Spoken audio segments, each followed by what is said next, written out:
Oke guys, tapi sebelumnya jangan lupa untuk like, comment, share, and subscribe channel CPTV Official. Hatur nuhun. Warga Jabar Publisher TV, kembali lagi dengan Mang Eko yang saat ini tengah ngobrol bareng dengan Ketua Karang Taruna Kabupaten Subang, Bung Heri Susanto. Kita tadi sudah berbicara tentang belum adanya sebuah regulasi yang memayungi pelabuhan Patimban dan juga penyangga wilayah Patimban. Kang Heri, bisa dikatakan bahwa kalau tidak ada regulasi di pemerintah Kabupaten Subang, artinya pembangunan di Patimban itu bodong secara regulasi dong ya. Saya nggak mengatakan bodong gitu, karena mungkin pemerintah pusat punya regulasi tersendiri, pemerintah provinsi juga punya regulasi sendiri. Yang saya kritisi adalah regulasi lokal yang belum valid, karena Perda RT/RW yang dulu hanya tinggal disahkan, tapi sampai hari ini belum tersahkan, belum ditetapkan. Nah, ini yang perlu disambut segera oleh pemerintah daerah untuk kembali mengejar ke pemerintah provinsi. Udah sejauh mana payung hukum akan regulasi lokal ini? Karena bagaimanapun ini menyangkut nasib hajat hidup orang banyak. Karena saya berpikir bahwa pelabuhan Patimban adalah menjadi trademark hari ini di Jawa Barat. Nasional bahkan, di luar daripada pelabuhan pesawat terbang di Majalengka. Nah, inilah yang harusnya ketika proses dari awal tim Larap kemudian tim AMDAL memproses pelabuhan Patimban, harusnya payung hukum itu sudah harus disiapkan untuk lokal ya saya pikir. Nah, dengan hari ini belum terilkan akan persoalan itu, sehingga membuat daerah penyangga sekaligus kawasan-kawasan Pantura menjadi ambigu kalau menurut saya. Kenapa saya katakan demikian?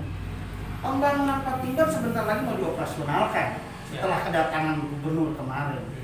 Sementara investor investasi akan masuk segera, sehingga banyak yang akhirnya terjegal oleh alasan klise tidak sesuai Perda RT/RW. Ini masuk zona lahan kritis, lahan teknis, lahan basah. Sehingga kan orang investasi ketika harus konversi lahan atau rislah, orang pasti gak akan mau.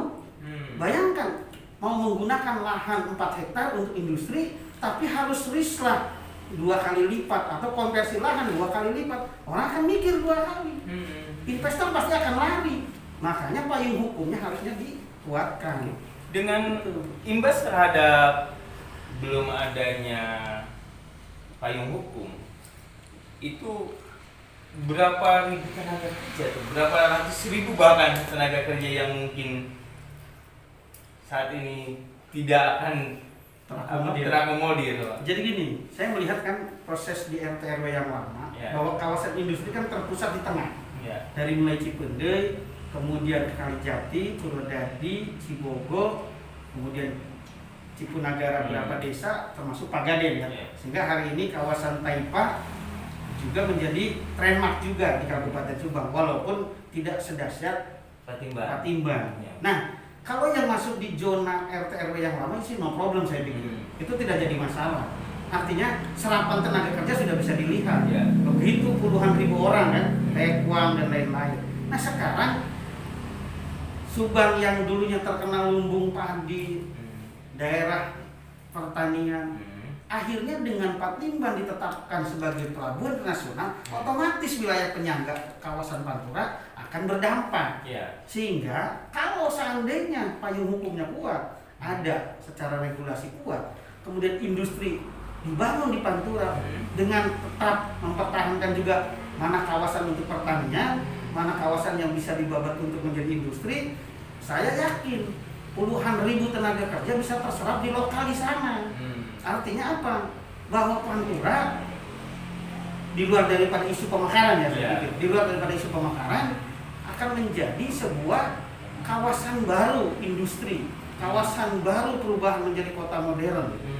Sehingga bukan lagi nanti akan menjadi ketakutan jangan-jangan nanti Pantura makar. Nah ini yang menjadi mindsetnya harus dirubah. Jadi bahwa Pantura dengan adanya pelabuhan internasional Patimban pasti berdampak menjadi sebuah kawasan yang akan berkembang dan maju. Tidak hanya sumber daya yang terserap puluhan ribu di areal situ, karena akan berdirinya berbagai macam pabrik.